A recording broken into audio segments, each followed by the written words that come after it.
भुजे यक्ष भुल बाल केली। मेरे गोविंद के यहाँ चारों तरफ कोई अपना पकोड़ा खाए थोड़ा सा और गोविंद को खिला दे, ये खा के देखो कैसा लगता है। कोई आता है, उनके तब फला उंगली से उनकी सारी उंगलियों पर तरह तरह के नाना प्रकार के अचार लगे हुए हैं। और मेरे गोविंद ने मधुमंगल को अपने घर भेजा और पूर्णमासी का बेटा था मधुमंगल, और अपनी माता से जाकर के कहने लगी मेरे गोविंद ने आज अपने खाने के लिए कुछ मांगा है, बताइए क्या है हमारे घर में। उन्होंने कहा कि बेटा हमारे घर तो कुछ नहीं है, ये 2-3 दिन की कड़ी रखी हुई है, इसे ले जाओ। कड़ी को देखा तो मेरे मधुमंगल का मन भी खट्टा हो गया। अब पता नहीं कितने दिन की खट्टी हो गई होगी, और वहां जाकर के कहने लगे कि मैं इस खट्टी कड़ी को मैं अपने गोविंद को नहीं पिला सकता, अगर मैं इसे छुपाऊंगा तो गोविंद ऐसा शास्त्र है ढूंढ लेगा, और अगर मैं इसको फोड़ता हूं तो गोविंद कहेगा तूने जानबूझ करके पी है, फोड़ी है। तो कहने लगा कि मैं क्यों ना इसको खुद ही पी जाऊं, और मेरे मधुमंगल जी उसको ऐसे करके पीने लग गए। मटकी थी ना, पहले मटकी हुआ करती थी, पहले बर्तन नहीं थे स्टील के, और अगर यहाँ से पिएंगी मटकी से तो यहाँ होकर के निकलेगा ही निकलेगा, सारे कपड़ों पर गिर गया, मुंह हो गया। और एक सखा ने कहा देखो कान्हा गोविंद देखो ये मधुमंगल क्या कर रहा है, देखो कड़ी को पी रहा है। इतनी देर में मेरे गोविंद आए तब तक तो पी गया। कहने लगा कि ये तो अच्छी बात नहीं है, आप तो हमारे लिए लाए थे और आप स्वयं पी गए। कहने लगे मधुमंगल ये बड़ी खट्टी थी इसलिए मैंने नहीं दी। उन्होंने कहा कि आप प्रेम से मुझे पिलाते तो मैं वो भी खाता। उन्होंने कहा कल मैं मखाने की खीर बनवा के लाऊंगा, नहीं मेरे लिए तो इतना ही बहुत है। और मेरे गोविंद उसको चाटने लग गए। इस विचित्र चित्रण को ऊपर से ब्रह्मा जी देखने लगे और कहने लगे कि ये ब्रह्मा है, ये ब्रह्म है, ये कृष्ण है, ये नहीं हो सकता, ये ब्रजवासियों के मुख को कैसे चाट रहा है। राम राम राम। उन्होंने कहा कि जब वो गर्भ के समय तो मैं भी स्तुति करने गया था, पर ये वो ब्रह्म नहीं हो सकता, ये वो कृष्ण नहीं हो सकता, ये तो कोई और है। पर चलते चलते बछड़े दूर पहुंच गए और मेरे गोविंद कहने लगे कि आप यहीं बैठो, मैं बछड़ों को पकड़ करके लाता हूं। मेरे गोविंद बछड़ों को लेने के लिए गए, वहां ब्रह्मा जी आए और ग्वाल वालों को लेकर के चले गए। ग्वाल वालों को देखा तो वहां ग्वाल वाल नहीं, पीछे मुड़ के देखा तो वहां बछड़े भी नहीं, बछड़ों को भी ले गए। अब तो मेरे गोविंद रोने लग गए कि ये क्या हुआ, मेरे साथ में ये चालाकी किसने की। कहते हैं कि उन्होंने ध्यान लगाया तो देखा कि ब्रह्मा जी ने करतूत किया है। गोविंद बोले कि इसको ये नहीं पता है ब्रह्मा को कि हम इसके रिश्ते में बाप होते हैं और ये हमसे ही चालाकी कर रहा है। मेरे गोविंद ने जैसे जैसे बछड़े थे वैसे वैसे स्वयं अपना रूप बना लिया, जैसा जिसका स्वभाव था वैसे सखा बन गए। और पूर्णमासी पुरोहितानी ने गांव में ढिंडोरा पीट दिया ब्रज में कि जिस किसी को अपने लड़कियों की शादी करनी है तो कर दो, नहीं तो 15 साल तक कोई योग नहीं बन रहे शादी के लिए। और सभी ने कृष्ण को ही पति रूप में पा लिया। बस गाय भी सोचती थी काश हमारे पुत्र होते मेरे गोविंद, तो हम भी दुग्ध पान कराते हैं अपने गोविंद को। तो गायें भी आजकल बड़ा प्रेम कर रही हैं बछड़ों से। मेरे बलराम जी देखने लगे आजकल बड़ी प्रेम करती हैं गायें बछड़ों से, क्या बात है। देखा तो मेरे गोविंद ही बछड़े हैं और कहने लगे किसी को मत बताना, क्या करूं, ब्रह्मा ने मेरे साथ में चालाकी की है। और ब्रह्मा जी आए, देखने लगे कि ये ब्रजवासी तो फिर ऐसे की ऐसे हैं। नीचे आकर के देखा तो ब्रह्मा जी चकित हो गए। ऊपर जाकर के देखा तो मेरे गोविंद वहां ब्रह्मा जी बन करके पहुंच गए और कहने लगे आजकल ब्रह्मा बड़े बने फिर रहे हैं, बड़े बेरुपिया घूम रहे हैं, कोई आए तो उसे धक्के दे के भगा देना। और ब्रह्मा जी ब्रह्मलोक में जैसे घुसने लगे तो द्वार वालों ने कहा कि जाइए ऐसे, कौन हो। उनके अपने ब्रह्मा जी को नहीं पहचानते, उनके जाओ तुम्हारे जैसे बेरुपिया जन कितने डोलते हैं, एक ब्रह्मांड का एक ही ब्रह्मा होता वो अंदर बैठे हैं। उन्होंने कहा कि ये कौन आ गया ब्रह्मा नया। उन्होंने ध्यान लगाया तो देखा तो मेरे गोविंद वहां बैठे हुए। उन्होंने कहा कि अगर आपकी आज्ञा हो तो मैं उनका दर्शन करने जा सकता हूं, उनकी पूछ के बताएंगे।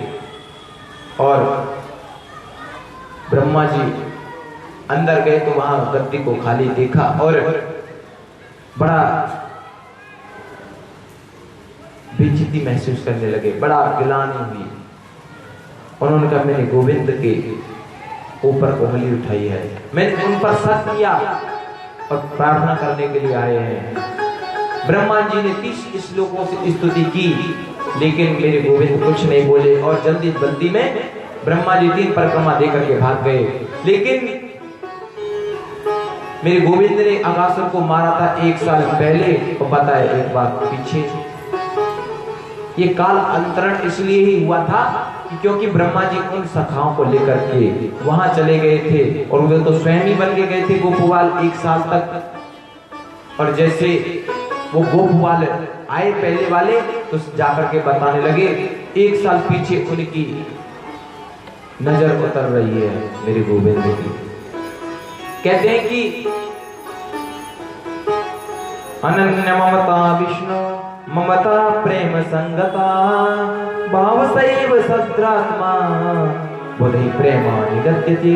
कहते मेरे गोविंद से प्रेम करो तो निस्वार्थ भाव से करो, उसमें कोई छल कपट नहीं होना चाहिए।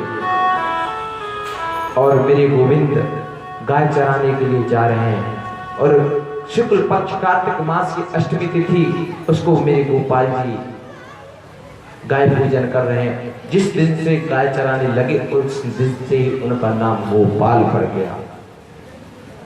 और धेनुकासुर नामक राक्षस का वध किया, बलराम जी ने धेनुकासुर का वध किया।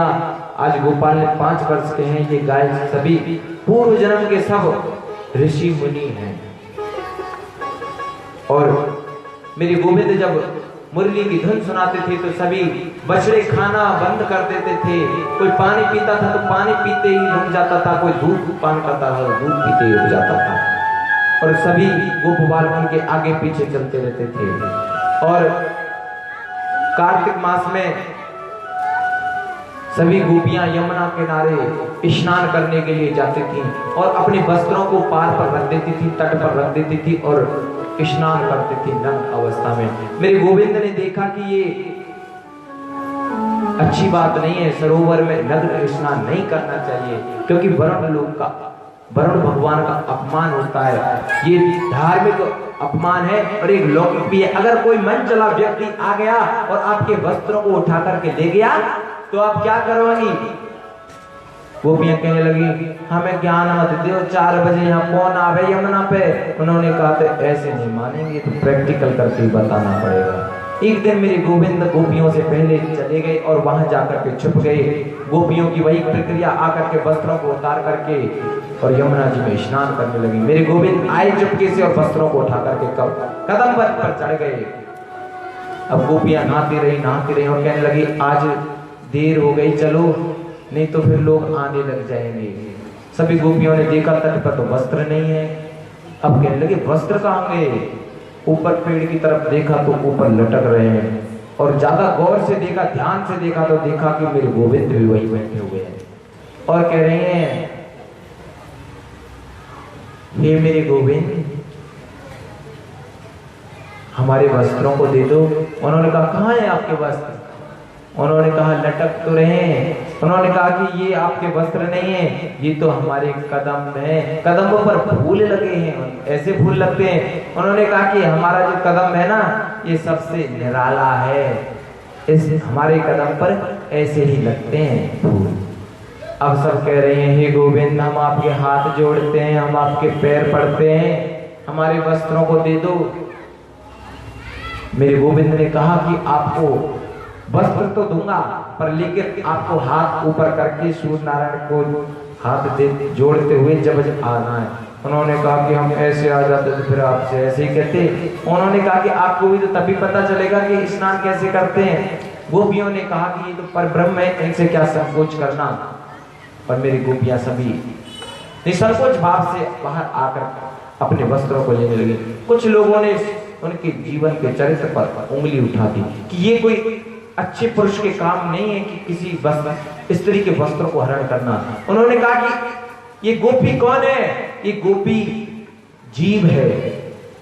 कहते हैं जब जीव रूपी गोपियों पर जब अज्ञान रूपी पर्दा लग जाता है तो मेरे गोविंद उस पर्दे को हटा देते हैं और उनमें ज्ञान भर करके वापस कर देते हैं। इन गोपियों का जो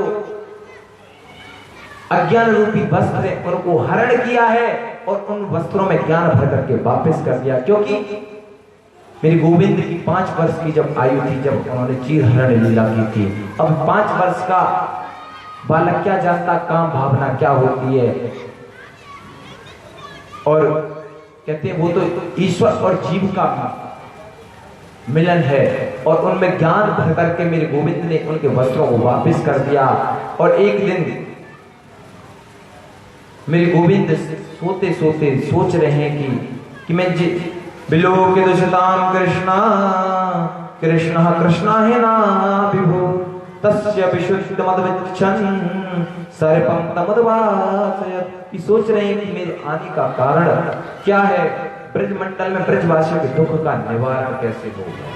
कहते हैं कि जब यमुना मैया में कालिया नाग बैठा है रहता है तो उसका भी उद्धार करना जरूरी है।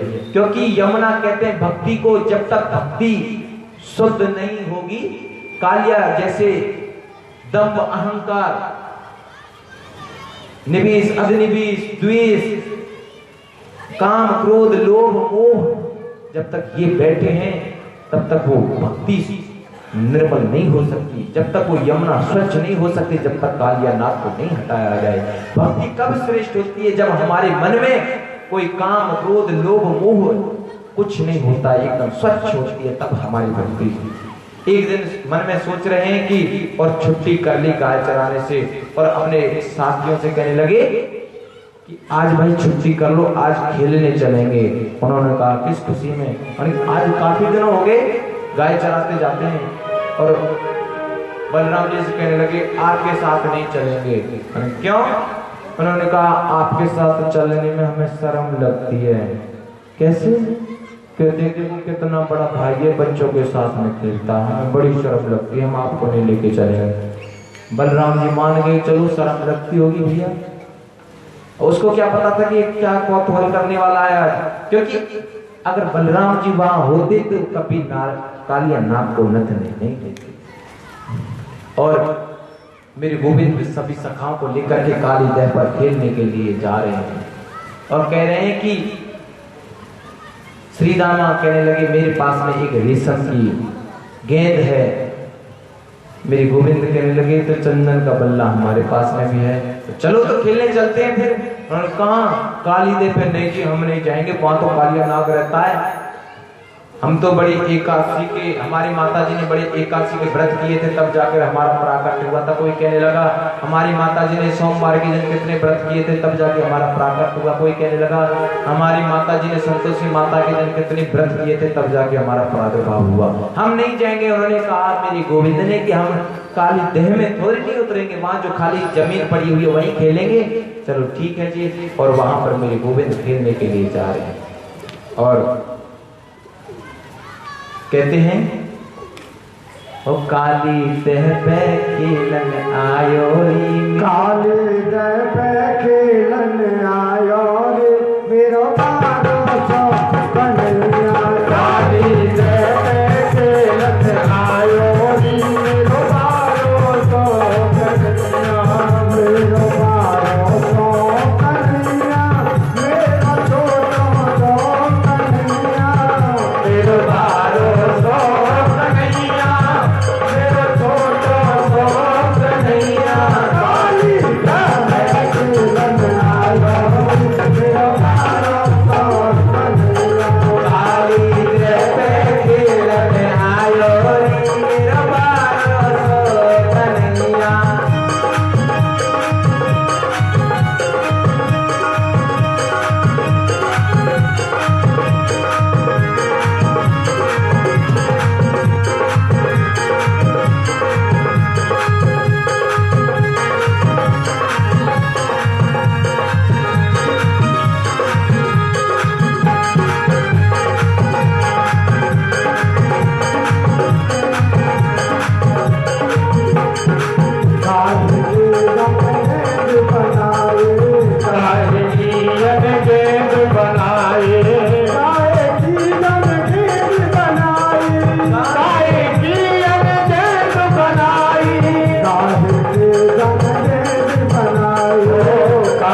कैसे बोलना पड़ेगा?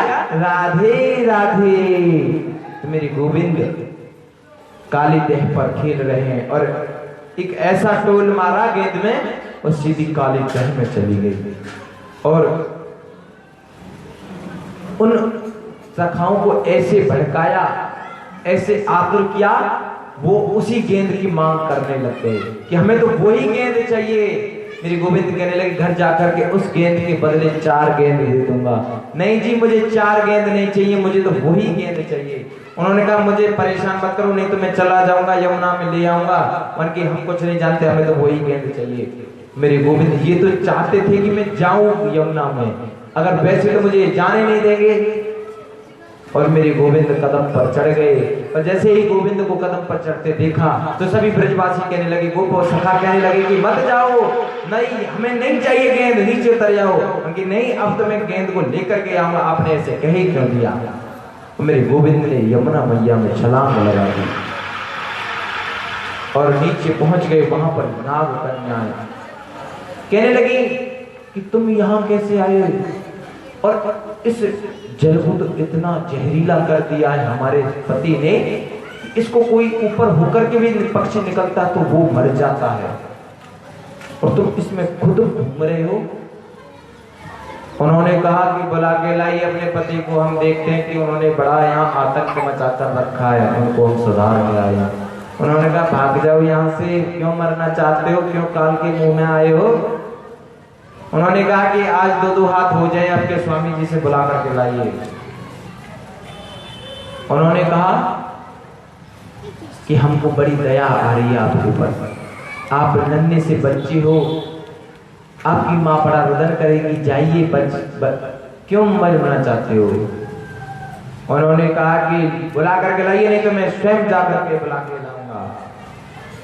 और जोर जोर से जब आवाज कालिया नाग ने सुनी तो फुंकारे मारने लगा, कहने लगा कि बड़ा आश्चर्य करने लगा कि मेरा इतना जहरीला जल है और इसमें भी ये बच्चा बड़ा खेल रहा है, इसको कोई फर्क नहीं पड़ रहा है। और मेरे गोविंद से युद्ध करने लग गया, मेरे गोविंद को अपने शरीर में लपेटने लगा और मेरे शरीर गोविंद शरीर को फुलाने लगे, अड़ो अड़िया महतो महिया अपने शरीर को फुलाने लगे और कालिया नाग ढीला पड़ने लग गया और उछल करके मेरे गोविंद कालिया नाग के मुख पर बैठ गए और बड़ा नृत्य कर रहे हैं। तांडव गति मुंडन पर निरतत बनवारी, फम फम फमम फनन ऊपर नाचत बनवारी। कहते हैं नारद जी पहुंच गए और यक्ष गंधर्वों से कहने लगे ढोल बजाओ, मृदंग बजाओ। मेरे गोविंद कितना नृत्य कर रहे हैं और कालिया नाग के फणों पर नृत्य कर रहे हैं और जो मुख नहीं झुकता है नीचे उसी पर जाकर के खड़े हो जाते हैं और उस पर नृत्य करने लग जाते हैं। कभी कभी बीच बीच में फणों के बीच में जो खाली जगह होती है वहां पैर पड़ जाता तो उसको फट जाता, उसमें से खून निकलता, छींटे पड़ते। मेरे गोविंद के ऐसे प्रतीत होते थे जैसे कमल के फूल, लाल के फूल गिले हो। और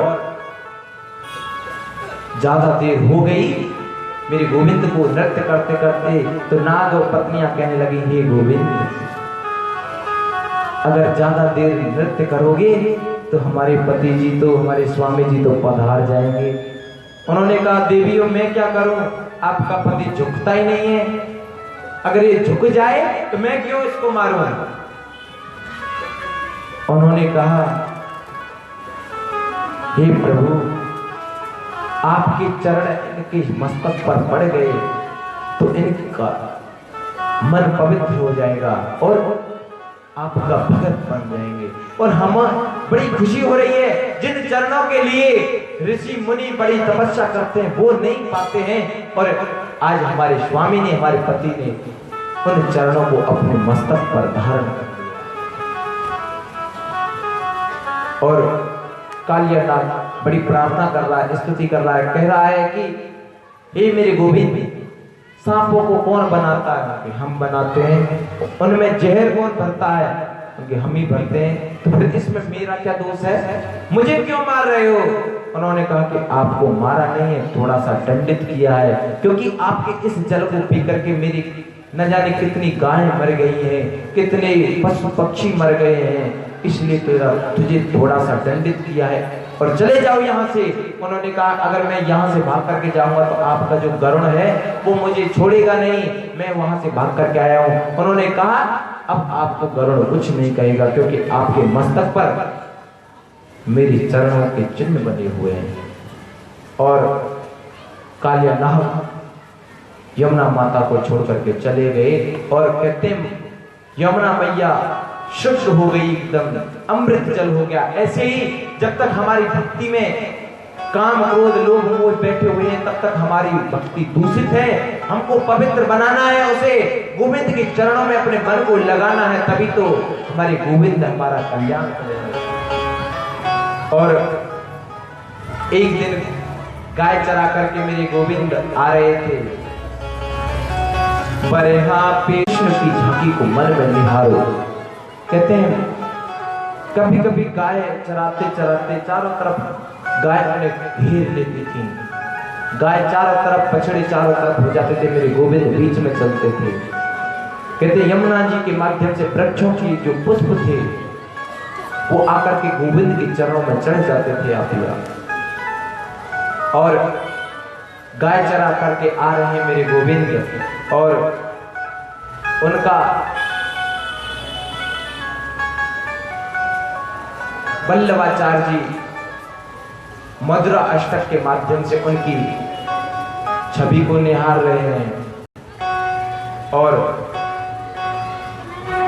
मेरे गोविंद की झांकी का वर्णन कर रहे हैं कि, और कह रहे हैं आदरम मधुरम वदनम मधुरम नयनम मधुरम हसितम मधुरम हृदयम मधुरम गमनम मधुरम मधुराधिपते रखिलम मधुरम मधुराधिपते अखिलम मधुरम मधुराधिपते अखिलम मधुरम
पते अखिलम मधुरम गोपा मधुरा गावो मधुरा सृष्टि मधुरा सृष्टि मधुरा दहितम मधुरम पदतम मधुरम मधुराधिपते रत्नम मधुरम आधुरम मधुरम मधुरम मधुरम अरनम मधुरम हसतम मधुरम मधुराधिपते रखिलम मधुरम मधुराधिपते रखिलम मधुरम। वल्लभाचार्य जी उनकी छवि का वर्णन करते हैं, कहते हैं अधुरम मधुरम बदनम मधुरम नैनम मधुरम हसितम मधुरम। कहते हैं कि इनके अधर भी मधुर है, इनका बंधन भी मधुर है, कहते हैं नैन भी मधुर है और हसितम भी मधुर है। जब हंसते हैं मुस्कुराते हैं तो कहते हैं कि लाखों करोड़ों उनके दीवाने हो जाते हैं।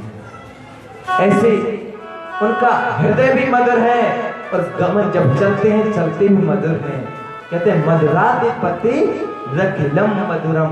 उस मधुराधिपतियों को हम प्रणाम करते हैं, नमस्कार करते हैं, वंदन करते हैं। कहते हैं जिनके वचन भी मधुर हैं, चरित्र भी मधुर है, वसन भी मधुर है, वलन भी मधुर है। कहते हैं चलन जब चलते हैं वो भी मधुर है और भ्रमितम जब भ्रमण करते हैं वो भी मधुर है। ऐसे मधुराधिपति को हम प्रणाम करते हैं, वंदन करते हैं। कहते हैं कि गीतम मधुरम पीतम मधुरम, जिनके गीत भी मधुर हैं, जो पीतांबरधारी जो पीतांबर पहना है वो भी मधुर है। भुक्तम मधुरम सुक्तम मधुरम। कहते हैं जब नृत्यम मधुरम, नृत्य करते हैं बड़ी मधुरता से नृत्य करते हैं। सख्यम मधुर, उनके सखा भी मधुर है, मीठे हैं, कोमल है, सहज स्वभाव के हैं। ऐसे मधुराधिपति को हम प्रणाम करते हैं, नमस्कार करते हैं, वंदन करते हैं। कहते हैं मेरी गोविंद के स्वरूप का कोई वर्णन नहीं कर सकता। कहते हैं कि उनके स्वरूप का वर्णन तो स्वयं ब्रह्मा भी नहीं कर सकते। तो हमारी तो औकात ही क्या और क्या थी। हम कौन होते हैं उनकी सुंदरता का बखान करने वाले। स्वयं मेरे ब्रह्मा भी करें मेरे गोविंद का गुणानुवाद तो वो भी थोड़ा है। और एक दिन मेरे गोविंद गाय चरा करके आए और माता यशोदा अपनी रसोई में बड़े पकवान बना रही थी और मेरे गोविंद कहने लगे मैया क्या बना रही है। उन्होंने कहा पकौड़ी बना रही हूँ, लड्डू बना रही हूँ, पुआ बना रही हूँ। उनके हमें दे दो थोड़ा सा। उनके नहीं नहीं दूर दूर दूर दूर दूर जय जय बाबा है, अगर रसोई में आएगा तो कान पक जाएंगे दूर। मैया थोड़ा सा दे दे, नहीं मिलेगा, पहले जय जय बाबा होगी। फटकार के भगा दिया। अब रोता रोता मेरे गोविंद नंद बाबा के पास में आए और कहने लगे बाबा आज हमारे यहाँ पकवान काय के ताए बन रहे हैं। उन्होंने कहा बेटा आज हमारे यहाँ पर इंद्र की पूजा है। और इंद्र कौन है बाबा? उन्होंने कहा बेटा हमारे ब्रज का देवता है, हम उनकी पूजा करते हैं। इंद्र जब प्रसन्न होता है तो जल की बारिश करते हैं। कहते हैं ये बात तो सही थोड़ी नहीं है, इंद्र कोई भगवान थोड़ी नहीं है। कहते हैं कर्मणा जायते जंतु कर्मणैव विलीयते दुखम सुखम भयम क्षेमम कर्मणैव विपद्यते। मेरे गोविंद कह रहे हैं बाबा से, हे बाबा कोई किसी को सुख नहीं देता, कोई किसी को दुख नहीं देता। अपने कर्मों के अनुसार हमको जन्म मिलता है, अपने कर्मों के अनुसार हमारा मृत्यु होती है, अपने कर्मों के अनुसार हम सुख और दुख दोनों भोगते हैं, किसी का कोई हाथ नहीं है। मेरे गोविंद कहने लगे कभी आपको इंद्र भगवान ने दर्शन दिए हैं? नहीं, दर्शन तो देंगे कहां से, है ही नहीं। इंद्र कोई भगवान ही नहीं है, जब भगवान है ही नहीं तो दर्शन कहां से देंगे? उन्होंने कहा क्यों? उन्होंने कहा कि आपको पूजा करनी है तो ब्रज का जो रखवाला है, ब्रज का जो इष्ट है, ब्रज का जो देवता है, भगवान है, वो है मेरे गिरवर, मेरे गिरिराज महाराज। गिरिराज महाराज की पूजा करो, क्योंकि हमारे गिरिराज महाराज पर हमारी गायें निर्भयता पूर्वक भ्रमण करती हैं, गाय चरती हैं, कोई उनको परेशानी नहीं होती है, कोई तकलीफ नहीं होती है। कहने लगी बात तो सही कह रहा है भाई, कभी कभी ये आपका लड़का ना बड़ी बढ़िया बढ़िया बातें कहता है। उन्होंने कहा कि हम आपके गोवर्धन नाथ की पूजा तो हम करेंगे, पर एक शर्त पे करेंगे। उन्होंने कहा कौन सी शर्त पे? उन्होंने कहा हमारी जो टूटी फूटी सेवा होगी उससे उनको प्रसन्न होना पड़ेगा। ठीक है, मंजूर है जी। उन्होंने कहा दूसरी शर्त क्या है जी? उन्होंने कहा दूसरी शर्त हमारी ये है, उनको प्रकट होकर के हमारा भोजन करना पड़ेगा। उन्होंने कहा प्रकट होकर के करना पड़ेगा? उनके हाँ जी, ये नहीं होगा कि तुलसी भोग रख दिया, तुलसी छोड़ दी और कहने लगे हे गिरिराज महाराज आइए भोग लगाइए, ऐसा नहीं चलेगा। प्रत्यक्ष होकर के उनको भोजन करना पड़ेगा। और तीसरी शर्त है हमारी, इंद्र, और तीसरी शर्त हमारी ये है कि इंद्र भगवान जब रुष्ट हो जाएंगे उनसे हमारी रक्षा करनी पड़ेगी। और उन्होंने कहा ठीक है।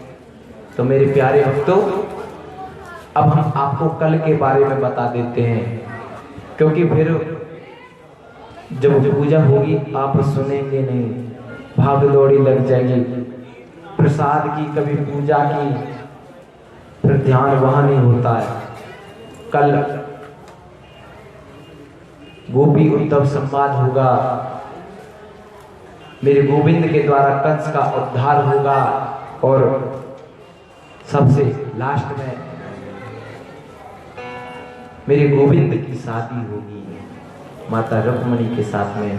तो मेरे प्यारे भक्तों, कल शादी में जाने के लिए कौन कौन तैयार है? हाथ ऊपर करिए। तो आपको पता है शादी में कैसे आते हैं? एकदम टिप टॉप तरीके से आना है, सज धज के। और कहते हैं कि लड़की वाले की तरफ से कौन है? हाथ खड़ो करो। और लड़का वाले की तरफ से कौन है? लड़का वाले की तरफ से हमें महाराज, मतलब सब लड़का वाले की तरफ से हैं। मतलब कन्यादान ना करना पड़ जाए इसलिए हम माता रुक्मणी को अकेला छोड़ दिया बेचारी को। अरे राम राम राम राम राम। माता रुक्मणी अकेली कैसे अपने मन को संभाल पाएगी? बेटा वाले बैठे हैं मेरे ना, क्योंकि भाई व्यवस्था भी तो देखनी पड़ेगी। लड़की को रुक्मणी माता को सजाने की, उनको ले जाने की, माता कात्यायनी देवी की पूजा कराने की, मेहंदी कौन लगाए? कह रहे हैं कि कन्यादान नहीं करना पड़ जाए, कर देंगे। चलो फिर तो ठीक है, हम तो रुक्मणी माता की तरफ से हैं। और हमारे सभी भक्त सज धज करके आए हैं, एकदम टिप टॉप तरीके से नए नए कपड़े पहन के, श्रृंगार श्रृंगार करके। और जो भी उसका बता रहे हैं, कह रहे हैं कि क्या क्या मिष्ठान बने हैं, क्या क्या नमकीन बने हैं। कहते हैं खुरचन है, खीर मोन, खीर सा और खुरमी है, और खीर खजला जलेबी कलाकंद बारसाई है, मोन थार मेवा बाटी, मठरी मैसूर पाक, पेड़ा रसगुल्ला संग रबड़ी सुहाई है। कहते हैं ये तो हो गई मीठा, ये तो मिठाई हो गई। अब नमकीन क्या है? गिरिराज महाराज की पूजा बनी है। और मेरे सभी भक्तगण ब्रजवासी सभी गिरिराज महाराज की तरफ चल रहे हैं और कह रहे हैं मैं तो गोवर्धन, मैं तो गोवर्धन को जाऊं मेरे भी नाय